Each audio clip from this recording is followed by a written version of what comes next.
La reconciliación va más allá de solo el perdón. El perdón se necesita cuando había una regla, una ley, un mandamiento que se quebró. Así que hay una culpa ahí por quebrar una ley y después se necesita perdón para errar esa culpa. Y la reconciliación va más allá del perdón. Dios nos perdonó todos nuestros pecados, porque nosotros hemos pecado y Dios nos perdonó todos nuestros pecados, eso creemos todos, amén. Pero la reconciliación va más allá del perdón. La reconciliación es cuando dos partes en conflicto están en un proceso de acercamiento hasta que ya dejan el conflicto. Con otras palabras, dos enemigos se hacen amigos. Y esa es la reconciliación. Yo tengo esa palabra en 2 Corintios 5, versículos 14 a 21. Vamos a abrirlo. Justamente cuando sentí que era esa palabra que debía compartir con ustedes, me acordé que hace poco hablamos sobre ese versículo de 2 Corintios 5, 21 con una hermana que hoy está acá. Y me pregunté qué divertido. Y hoy voy a hablar de esto a ustedes también. Voy a leer primero. 2 Corintios 5, versículo 14.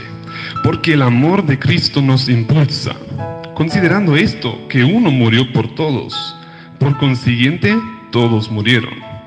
Y Él murió por todos para que los que viven ya no vivan más para sí, sino para aquel que murió y resucitó por ellos. De manera que nosotros, de aquí en adelante, a nadie conocemos según la carne, y aun si hemos conocido a Cristo según la carne, ahora ya no lo conocemos así. De modo que si alguno está en Cristo, y ese versículo todos lo conocemos, nueva criatura es. Las cosas viejas pasaron, y aquí todas son hechas nuevas. Y todo esto proviene de Dios, que nos reconcilió consigo mismo por medio de Cristo, y nos ha dado el ministerio de la reconciliación. Que Dios estaba en Cristo reconciliando el mundo consigo mismo, no tomándoles en cuenta sus transgresiones y encomendándonos a nosotros la palabra de la reconciliación. Así que somos embajadores en nombre de Cristo. Y como Dios los exhorta por medio nuestro, les rogamos en nombre de Cristo, reconcíliense con Dios. Al que no conoció pecado, por nosotros Dios lo hizo pecado, para que nosotros fuéramos hechos justicia de Dios en Él. Hay mucho en esta palabra. Hay mucho contenido en estos pocos versículos. Y yo quiero hablar de todo. Quiero hablar de la manera de la reconciliación. Y con eso empieza Pablo. Primero dice cómo surgió todo esto hasta que pudo pasar la reconciliación. Y después quiero hablar de las consecuencias de la reconciliación. Empezamos con el versículo 14, donde dice que Cristo murió por todos. Y dice, por consiguiente, todos murieron. Cristo murió por mí, y por eso morí yo. Algo en mí murió. Bueno, los que somos hijos de Dios, los que hemos aceptado el regalo de la salvación, somos hijos de Dios, y entonces algo en nosotros ha muerto. ¿Está? Con eso dejamos y vamos a seguir con el siguiente versículo, donde dice que nosotros morimos, y yo agrego que resucitamos en Él. Eso dice en Romanos 6, ¿verdad? Nosotros morimos con Cristo y resucitamos con Cristo. Y por eso ya no vivimos nosotros mismos, para nosotros mismos, sino que vivimos para Jesús. Me encantó que hoy cantaron la canción que dice algo parecido. Ya no vivo yo, sino que Cristo vive en mí. Y si unimos estos dos, lo otro dice en Gálatas 2:20, si unimos estos dos, ya no vivo yo, sino que Cristo vive en mí, y ya no vivo para mí mismo, sino que vivo para Cristo, da la siguiente frase, que es: Cristo vive en mí para sí. Cristo vive su vida adentro de mí para sí, para su gloria. No vivo yo para hacer lo que yo quiero, sino que Cristo vive en mí para hacer lo que Él quiere, para que toda la honra sea a Él. Y nosotros tenemos la responsabilidad de dejarle que lo pueda hacer, dejarle que Él pueda hacer su voluntad a través de nosotros. Nosotros simplemente nos mostramos dispuestos que Él viva a través de nosotros y que nuestras decisiones sean concordantes con su voluntad. Después en el versículo 16 dice algo raro. Es difícil de entender. Dice, de manera que nosotros de aquí en adelante a nadie conocemos según la carne. ¿Cómo se puede entender eso? De ahora en adelante ya no conocemos a nadie según la carne. Bueno, recordamos que algo murió, ¿verdad? Cuando nos volvimos cristianos, algo murió. Y ahora ya no conocemos a nadie, a ningún hermano, a ningún cristiano, según la carne. Porque la carne, nuestro cuerpo, nuestra naturaleza pecaminosa, ya no es lo que nos define. Ya no expresa nuestra identidad. Nosotros no nos identificamos con nuestra carne. ¿Por qué? Porque tiene que haber algo nuevo en nosotros entonces. Y eso dice en el siguiente versículo, pero yo quiero detenerme un poco más acá. Nosotros, cuando vemos a un cristiano, vemos su cuerpo. Obviamente lo que murió no fue el cuerpo, ¿no? Porque si no, estuviéramos en el bautismo, nos quedáramos abajo del agua. Ahí estuviéramos muertos. Pero nosotros subimos otra vez resucitando. Así que no es el cuerpo que murió. Entonces quedan alma y espíritu. Nosotros somos trinitarios, ¿verdad? Somos alma, cuerpo y espíritu. Si el cuerpo no murió, ¿qué murió? ¿Murió alma o murió espíritu? Murió el espíritu. Murió nuestro antiguo espíritu que nos empujó a pecar, que nos obligó a pecar. Ya no lo tenemos. Murió. Y ahora ya nadie nos conoce según nuestra carne ya no es nuestra identidad. Nuestro cuerpo, nuestro nombre ya no es nuestra identidad. Nuestra identidad es lo nuevo que ha sido creado. Por eso en el versículo 17 dice que somos una nueva criatura. Es interesante cómo está formulado eso. Yo tengo una versión que está muy pegada a la escritura original y bueno, ese versículo lo conocemos todos de memoria, ¿no? Si alguno está en Cristo, nueva criatura es. No dice que hay una nueva criatura en Él. No dice que algo fue creado en Él. Dice que nueva criatura es. Si murió nuestro espíritu, entonces falta un nuevo espíritu. Y ese nuevo espíritu fue creado en nosotros. Nosotros tenemos un nuevo espíritu y ese nuevo espíritu define nuestra identidad. Por eso dice que nueva criatura es. Yo soy la nueva criatura. Yo no soy mi cuerpo. Claro, tenemos que cuidar nuestro cuerpo. Nuestro cuerpo es el templo del Espíritu Santo. Incluso cuando a Jesús lo pusieron en el sepulcro, en Juan relata que pusieron a Jesús, no dice que a su cuerpo en el sepulcro. Se identificaba todavía con el cuerpo. Nuestro cuerpo es importante, hay que cuidarlo, pero nuestra identidad ya no es nuestro cuerpo. Nuestra identidad es el nuevo espíritu que está en nosotros. Somos nueva criatura, somos nueva creación, amén. Y ahora, las cosas viejas han pasado. ¿Qué cosas viejas han pasado?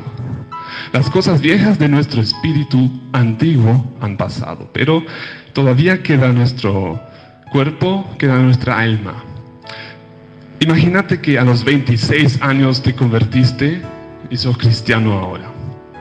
Bueno, digo 26 porque yo tengo 26, pero yo me convertí hace rato. Así que, pero digamos 26. Entonces, tu espíritu que ha sido creado en ti es bebé.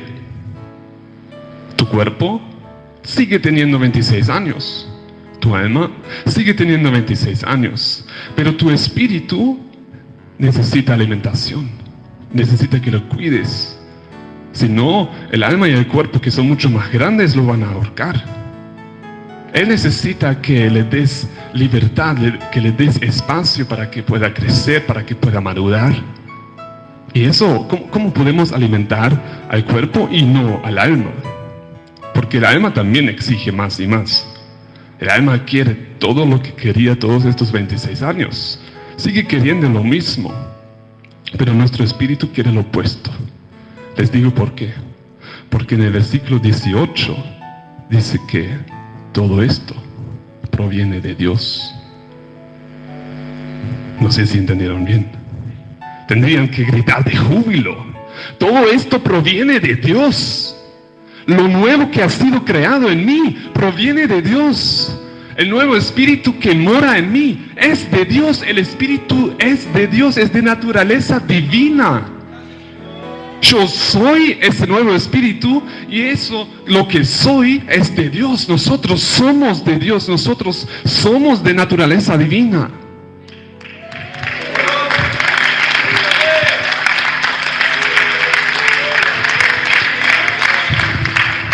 Y ahora nuestro espíritu, ese espíritu de naturaleza divina, quiere cosas de Dios. Obviamente estuvo todo el tiempo ahí con Dios, proviene de Dios, quiere que nosotros pasemos tiempo con su origen, con Dios. Quiere que pasemos tiempo leyendo en su palabra, que pasemos tiempo adorando a Dios. Ese espíritu quiere y exige eso, y nosotros ahora podemos decidir: sigo alimentando mi alma, que quiere las cosas del mundo. Es mucho más fácil mirar una serie en Netflix, mucho más fácil mirar al fútbol, me estoy predicando a mí mismo, que buscar la Biblia, leer, pasar tiempo con Dios, porque eso también cuesta esfuerzo. Eso cuesta, sobre todo, tiempo. Pero más tarde voy a hablar de cómo hacerlo, cómo lograrlo, de qué manera podemos alimentar al espíritu. Ahora, primero, esa naturaleza divina es la manera como Dios consigue la reconciliación. Porque lo que sigue después en el versículo 18 es que Dios, quien nos reconcilió consigo mismo por medio de Cristo, y nos ha dado el ministerio de la reconciliación. Ahora ya hablamos de la reconciliación. Ahora ya hablamos de que nosotros, que éramos enemigos de Dios, somos amigos de Dios. Es tremendo. Suena tan simple, pero en realidad nosotros nunca podríamos ser amigos de Dios por nosotros mismos. Nunca sería posible para nosotros ser tan bueno que podemos ser llamados amigos de Dios. Pero de esa manera que Dios nos puso su propio espíritu en nosotros, ahí sí es posible. Ahí sí es posible, ¿verdad? Así que la reconciliación, nosotros somos amigos de Dios por pura gracia, y todo eso es gratis. Eso quiero poner énfasis en eso. Es inmerecido. La gracia no se puede merecer. Nosotros nos podemos esforzar, hacer todo lo que yo dije, leer la Biblia, orar, alabarle a Dios, pero nunca nos podríamos merecer ese nuevo espíritu, ese regalo de la vida, la nueva creación que Él nos dio. Nunca podríamos conseguirlo por nosotros mismos. Es un regalo, es gratis. Solo hay que recibirlo. Y los que somos hijos de Dios lo hemos recibido. Ya lo tenemos, no hay que conseguirlo ya, porque ya lo tenemos. Entonces, en Efesios 2, versículo 16 dice que Dios reconcilió los judíos y los que no son judíos en un nuevo cuerpo. Reconcilió, todavía esa palabra. Así que la reconciliación de la que estamos hablando es ese nuevo cuerpo, esa unidad de los que son judíos o eran judíos, y los que no son judíos, los gentiles. Estoy hablando de la iglesia. La iglesia es producto de la reconciliación. Dios nos reconcilió. De un lado había enemistad entre los judíos y los que no eran judíos, y de otro lado siempre había enemistad entre la humanidad y Dios. Y Dios reconcilió todas las cosas. Eso dice en Colosenses 1:20, que reconcilió todas las cosas consigo. Muy importante. Él reconcilió todo consigo. En ningún lado de la Biblia encontramos que nosotros nos reconciliamos con Dios. En ningún lado dice que Dios tiene que buscar para dejar de ser enemigo de nosotros. Dios nunca era nuestro enemigo. Nosotros éramos los que nos habíamos alejado de Él. Los hombres habíamos buscado otras cosas. Habíamos buscado el mundo. Y Dios seguía siendo nuestro amigo. Por eso siempre hay la misma formulación de palabras en la Biblia cuando habla de la reconciliación, y es que Dios reconcilió el mundo consigo. Normalmente a nivel humano decimos, yo me reconcilio contigo y tú te reconcilias conmigo. Nosotros nos reconciliamos, pero nunca lo vas a encontrar con Dios, porque de Dios es unilateral. Dios reconcilió el mundo consigo y Él no necesitaba reconciliación, porque Él era nuestro amigo y es nuestro amigo. Bueno, así que antes éramos enemigos, ahora somos amigos de Dios. ¿Y cómo son amigos? Nosotros podemos mirar nuestras amistades que tenemos acá en el mundo. Yo tengo un amigo en Alemania y a mí me encanta pasar tiempo con mi amigo. Yo amo estar con él, yo busco su presencia, yo me río con él, yo hago bromas con él, pero cuando lo necesito sé que él está ahí. Cuando le pido un consejo, bueno, a veces se esfuerza y no me lo puede dar, pero por lo menos se esfuerza. Pero a veces me da buenos consejos. ¿Y qué más hace un amigo? Un amigo busca tu presencia, un amigo quiere estar contigo, un amigo te corrige cuando sea necesario. Un amigo, estoy hablando de amistades sanas, ¿verdad? Porque hay amistades que no son muy sanas, pero creo que nosotros tenemos todos por lo menos una amistad que es sana. Pero tenemos un problema, todos somos humanos, así que esas amistades que tenemos con otras personas humanas siempre van a tener algún fallo. Así que para buscar un ejemplo, el mejor ejemplo de una buena amistad que alguien puede tener, y mejor sería con Dios, ¿verdad? Así que el mejor ejemplo que podríamos encontrar en la Biblia sería Jesús. Yo siempre que quiero saber cómo es el mejor ejemplo de algo en la Biblia, yo primero miro a la persona de Jesús. Pero bueno, Jesús, su relación con Dios, ahí encontramos cosas como el Padre envió al Hijo al mundo y el Hijo tuvo que aprender la obediencia y Jesús buscó la presencia en oración de Dios, y todas esas cosas son buenas, pero no son muy aplicables para nosotros, porque en los evangelios no encontramos muchas palabras sobre los pensamientos más íntimos de Jesús. No los relata, porque para lo que pasó en la cruz no era necesario, porque solo relata en forma corta lo que era necesario para que nosotros entendamos el evangelio, ¿no? Pero entonces carece de esas formulaciones, de esos relatos, de los pensamientos, de las oraciones más íntimas de Jesús con Dios. Entonces, ¿qué hacemos si queremos tener un ejemplo de una buena relación que un hombre puede tener con su Padre en el cielo? Ahora quizás les abro un mundo, porque existe, lo hay en la Biblia, existe en los Salmos. Nosotros podemos encontrar en los Salmos los pensamientos más íntimos del Mesías.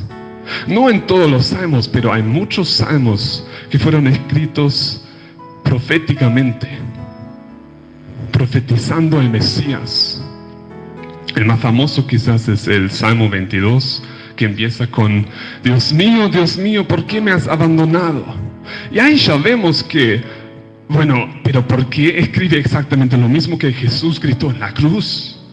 Y ahí podemos imaginarnos que el Espíritu Santo al escritor de ese salmo lo inspiró 1000 años antes de que Jesús gritara eso en la cruz. Lo inspiró a que anotara esas palabras ya, para que nosotros tengamos una idea de cómo era el mundo interior del Mesías. Y ahí ahora yo quiero abrir el Salmo 16 con ustedes.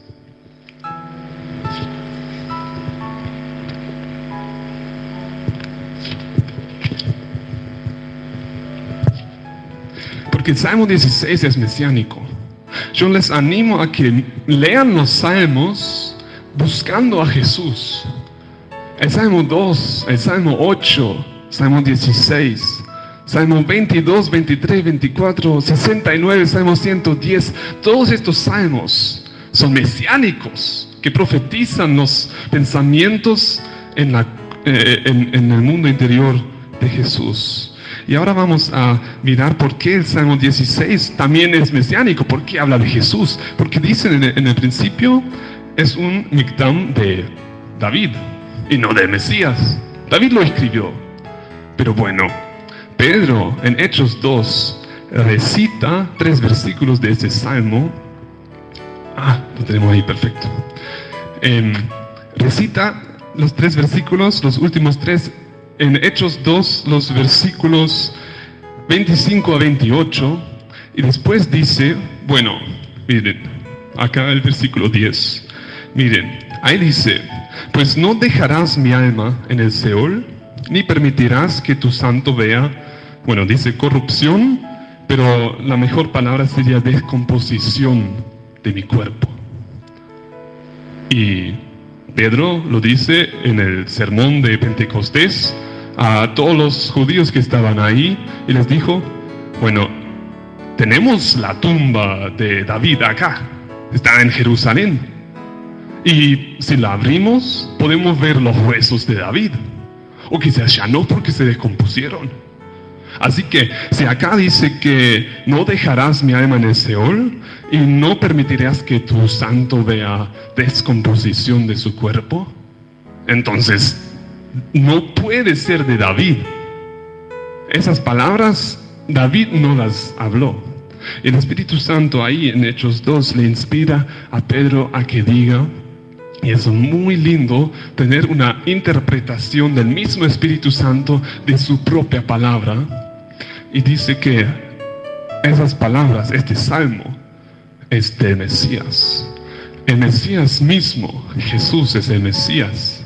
El Mesías mismo pensó y habló esas palabras, aunque fueran anotadas 1000 años antes, pero inspirados por el Espíritu Santo. Así que ahora, cuando leemos este salmo, yo quiero que ustedes tengan consciente que todo lo que vamos a leer es desde el punto de vista de Jesús, es su mundo interior. Guárdame, oh Dios, porque en ti me he refugiado. Oh alma mía, dijiste al Señor, tú eres el Señor. Para mí no hay bien aparte de ti. Para con los santos que están en la tierra y para con los íntegros es toda mi complacencia. Se multiplicarán los dolores de quienes se apresuran tras otro Dios. Yo no ofreceré su sacrificio de sangre, ni con mis labios mencionaré sus nombres. Oh Señor, porción de mi herencia y mi copa, tú sustentas mi destino. Los dineros que me han tocado un lugar placentero. Es hermosa la heredad que me ha tocado. Bendeciré al Señor que me aconseja, aún en las noches me corrige mi conciencia. Al Señor he puesto siempre delante de mí, porque está a mi mano derecha, no seré movido. Por tanto, se alegró mi corazón y se gozó mi lengua. También mi cuerpo descansará en seguridad. Pues no dejarás mi alma en el Seol, ni permitirás que tu santo vea corrupción o descomposición. Me mostrarás la senda de la vida. En tu presencia hay plenitud de gozo, delicias en tu diestra para siempre. Qué hermoso como Jesús piensa, como Jesús comunica con su Padre, ¿verdad? Empieza con: oh alma mía, dijiste al Señor, tú eres el Señor. Lo está adorando por ser el Señor de todas las cosas. Para mí no hay bien aparte de ti. Todo lo bueno que yo tengo es tuyo. Y si quiero felicidad, si quiero bien, lo busco en ti. Solo en ti, Padre. Y ahora el versículo 3. ¿Quieren ver cómo Jesús piensa de nosotros? ¿Quieren ver los pensamientos que Jesús tiene sobre nosotros? Dice: para con los santos, nosotros somos los santos, ¿verdad? Yo soy santo. ¿Ustedes también? Para con los santos que están en la tierra y para con los íntegros es toda mi complacencia. Yo no soy santo por mí mismo, ¿tá? Yo no digo que yo vivo una vida perfecta. No, sería bobo decirlo, porque nadie me lo creería. Pero yo soy santo porque tengo un Espíritu Santo. Ya lo sabemos ahora, ¿no? Tenemos una nueva creación que mora en nosotros, que es el Espíritu de Dios, y es de naturaleza divina, es de naturaleza santa. Y dice: y para con los íntegros, y hay la palabra hebrea para íntegros, también se puede traducir con gloriosos. Jesús habla de nosotros como los gloriosos. Tremendo, ¿verdad? Jesús te ve a ti y dice: ay, mi glorioso. Los gloriosos de la vida abundante que están en la tierra, que están acá en Montevideo. Los gloriosos. Y solo podemos ser gloriosos porque en Efesios 1, versículos 5 y 6 dice que nosotros fuimos sido adoptados como hijos de Dios a través de la gloria de su gracia. Por pura gracia hemos sido adoptados. Y esa gracia es gloriosa. Por eso mismo nosotros también somos gloriosos. Y ahora, para con los íntegros es toda mi complacencia. ¿Alguna vez te has mirado como la complacencia de Jesús? Jesús está hablando de ti y dice: con Él es toda mi complacencia. Yo me regocijo con mi hijo, con mi hija. Yo estoy tan alegre que él o ella vive conmigo. Mi complacencia. Considerémonos a nosotros mismos como la complacencia de Jesús. Yo no sé cuáles son sus pensamientos, no sé si ustedes vienen delante de Jesús diciendo: ay, yo soy pobre, pecador, yo siento que otra vez fallé, y yo sé que no merezco nada, y yo soy tan chico. No está mal humillarse, pero tampoco exageren, porque ustedes han recibido ya de Jesús un espíritu divino, glorioso, y ustedes son la complacencia de Jesús. Considérense así. Considérense como: yo soy la complacencia de Jesús.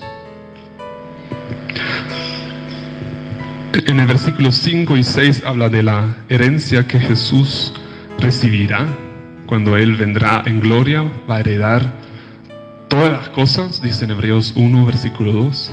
Heredero de todas las cosas. Él va a venir como el rey de la tierra. Y Él alaba a su Padre por eso, porque Él le dio la herencia. En el versículo 7 vemos como Él bendice al Señor porque su Padre lo aconseja. Interesante, ¿verdad?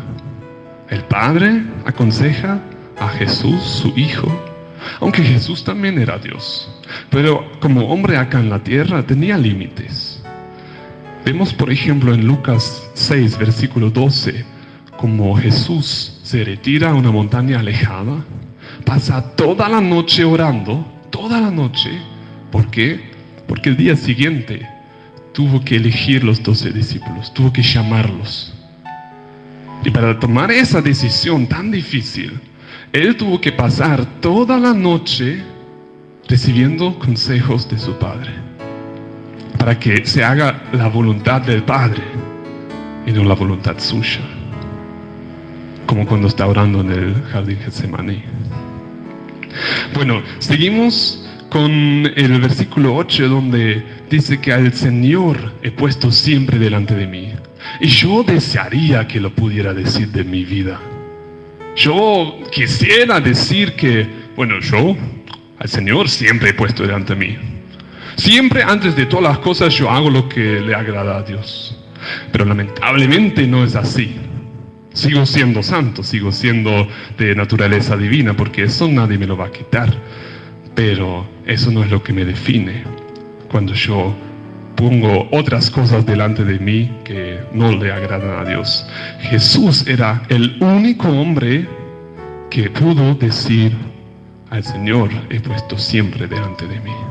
En todas las cosas, siempre, en cada decisión, en todo lo que hizo, puso a su Padre delante de sí. Siempre hizo y cumplió con la voluntad de Dios.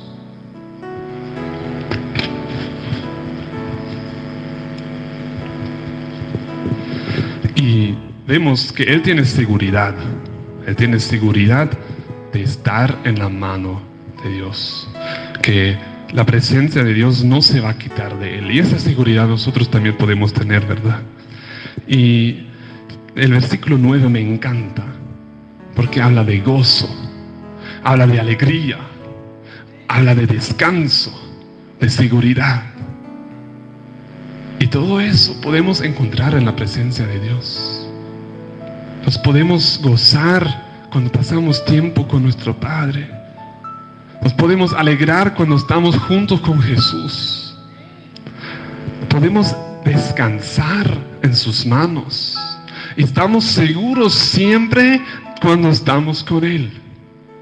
Siempre que estamos en la presencia de Dios, estamos seguros. Podemos descansar en su seguridad. ¡Qué lindo es eso! Eso encontramos en los pensamientos de Jesús, que Él ora a su Padre. Y nosotros podemos aprender de eso. Y nosotros podemos sobre todo aprender lo lindo que es pasar tiempo con nuestro Dios, con Jesús. Y eso es lo que yo quiero hablar hoy. Quiero animarles a buscar más y más y más la intimidad con Dios. Eso nunca puede ser suficiente. Yo tampoco lo hago lo suficiente por nada. Pero sé que si lo hago, encuentro ahí gozo, alegría, descanso y seguridad. Y al final, en el versículo 11, el 10 ya miramos, dice que me mostrarás la senda de la vida, en tu presencia hay plenitud de gozo, delicias en tu diestra para siempre. ¿Qué está haciendo Jesús? Está adorando al Padre. Primero lo estaba alabando por darle consejos. Recibió consejos de Él y sabía que siempre estaba en su presencia. Eso es alabanza. Y ahora lo está adorando. ¿Qué es la diferencia entre alabanza y adoración? Alabamos a Dios cuando le damos alabos, elogios por lo que Él hace, por lo que hizo para nosotros. En la intimidad con Dios, con Jesús, podemos decir: gracias, Jesús, que a través de ti yo soy la justicia de Dios. Como dice en 2 Corintios 5:21, lo que todavía no hemos mirado. Gracias, Jesús, que yo soy santo. Él nos llama santos. Gracias, Jesús, que tú entregaste tu vida por mí en mi lugar, para que yo no lo tuviera que hacer. Gracias, Jesús, que tú nos conseguiste prosperidad. Dejaste tu corona de oro en el cielo y te pusiste una corona de espinas para que nosotros nos pudiéramos poner la corona de la prosperidad. Todas esas cosas, si sabemos lo que tenemos, porque Dios nos llenó de toda la plenitud, como decía en Efesios 2:20, Tenemos toda la plenitud, 3:21, perdón. Tenemos toda la plenitud de Dios. Hemos recibido tantas cosas y alabamos cuando le damos gracias a Jesús por haber recibido todo esto. Lo alabamos porque le damos gracias por un milagro de sanación como lo han hecho hoy. La adoración es otra cosa. Es más difícil. La alabanza, darle gracias a Dios por lo bueno que es y por lo bueno que Él nos ha concedido, eso siempre es fácil, porque vemos, bueno, me va bien, puedo comer, le puedo alabar por eso. La adoración es cuando le dices a Dios, lo exaltas, lo elevas por quién y cómo es. Las primeras canciones que hoy cantaron fueron adoraciones, no fueron alabanzas. Ahí cantaron a Dios como Él es, que Él es digno, que Él es Rey. Eso es más difícil porque ahí tienes que saber quién es Dios. Dios no solo es tu Salvador y tu Creador. Dios es más, es mucho más. Y les animo a que tomen un ejemplo de Jesús que dice: en tu presencia hay plenitud de gozo, delicias en tu diestra para siempre. Que adora a Dios por cómo es. Hay gozo en ti, hay delicias en ti. Y eso es lindo ver a Jesús de esa manera. Podemos ver muchos salmos más, pero hoy quiero cerrar con cómo empezamos.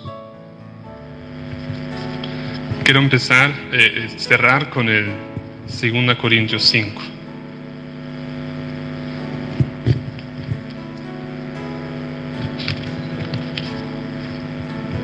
Porque ahí nos faltaban algunos versículos que voy a hacer rapidito.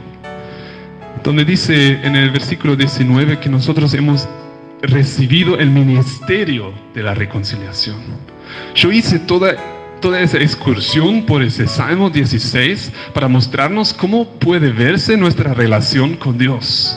Cómo puede verse que nosotros somos amigos de Dios. Porque la reconciliación nos permite ser amigos de Dios. Y ahora dice que nosotros hemos recibido la palabra de la reconciliación, el ministerio de la reconciliación, que es a través de esta relación que podemos tener con Dios, que es una relación mucho más de ser amigos, también una relación de amor. A través de eso va a brotar automáticamente, cuanto más tiempo pases con Jesús, va a brotar el deseo de: ¿y por qué solo yo tengo eso? No, yo quiero que también mi vecino, que mi amigo también lo tenga. Yo no quiero que solo yo tenga ese privilegio de estar día a día con mi Salvador, con mi amigo, con el Dios que creó todo el mundo, pero que se acerca a mí. Yo quiero que otros también tengan esa oportunidad. Y ese es el ministerio de la reconciliación. Nos lo entregó y lo explica en el mismo versículo. Dice que Dios estaba en Cristo reconciliando al mundo consigo mismo, no tomándoles en cuenta sus transgresiones y encomendándonos a nosotros la palabra de la reconciliación. Ese es el ministerio que nosotros lo hemos recibido para compartirlo. No es que Dios nos quiere hacer una presión: salgan ahora, tienen que salir, todo el mundo tiene que ser salvo. No, Él quiere hacerlo como un caballero, porque Él quiere ser nuestro amigo y no quiere ser nuestro dueño. Quiere ser nuestro amigo. Nosotros muchas veces nos consideramos esclavos de Dios, siervos de Dios, pero Dios quiere ser nuestro amigo. Así que el ministerio de la reconciliación es salir y decirle a la gente: en nombre de Dios, no tomo en cuenta tus transgresiones, no presto atención a tus pecados, paso por alto de cómo me ofendiste y te ofrezco amistad. La reconciliación de Dios, que reconcilió el mundo consigo, es una oferta de amistad al mundo. Yo quiero ser amigo de ustedes, dice Dios. No quiero condenarles. Juan 3:17, Jesús no vino al mundo para condenarlo, sino para salvarlo. Vino a salvarlo. Quiere ser nuestro amigo. Y quiero terminar con ese versículo sobre el que ya hablé, el último, 21, al que no conoció pecado. Por nosotros Dios lo hizo pecado, para que nosotros fuéramos hechos justicias de Dios en Él. Yo ya hice una lista, ¿verdad? Ya dije que nosotros somos santos, que nosotros somos íntegros, que nosotros somos amigos de Dios, que nosotros somos justicia de Dios. Pone ahí. Nosotros somos justicia. No tenemos que conseguir la justicia. Jesús fue hecho pecado para que nosotros pudiéramos ser justicia. Somos justos. Aunque cometas un pecado, sigues siendo justo, porque tú ya no te defines según tu carne, tú ya te defines por quien eres, que es la nueva criatura que mora en ti. Es la manera de vernos. Es imposible dejar de pecar. Nosotros somos humanos, seguimos pecando, pero es la manera de vernos. Y yo me veo como Dios me creó, como una nueva creación, un espíritu de naturaleza divina. Y les animo a ustedes a que exploren esa intimidad con Dios y busquen como Jesús lo hizo en el Salmo y en muchos más. Lean todos los Salmos otra vez y busquen a Jesús ahí en sus pensamientos. Yo quiero, para terminar, orar con ustedes. Jesús, te doy las gracias. Te doy las gracias por esa palabra de la reconciliación. Te doy las gracias por el ministerio de la reconciliación que proclama amistad contigo, Jesús. Y gracias que hoy me diste esa palabra de la reconciliación y la pude compartir acá. Y yo oro que esta semilla de la palabra que cayó en los corazones pueda crecer y expandirse y abrir los ojos de los corazones de los hermanos que están acá. Que se iluminen los ojos por tu mismo Espíritu, Jesús. Y que haya una revelación sobre esa palabra para captarla y para salir animados de buscar tu intimidad, porque eso es lo más lindo que podemos tener, lo más lindo que tú nos ofreciste, estar en intimidad contigo y ser tus amigos. Gracias, Jesús, que es todo gratis y que tú nos esperas con los brazos abiertos. Amén.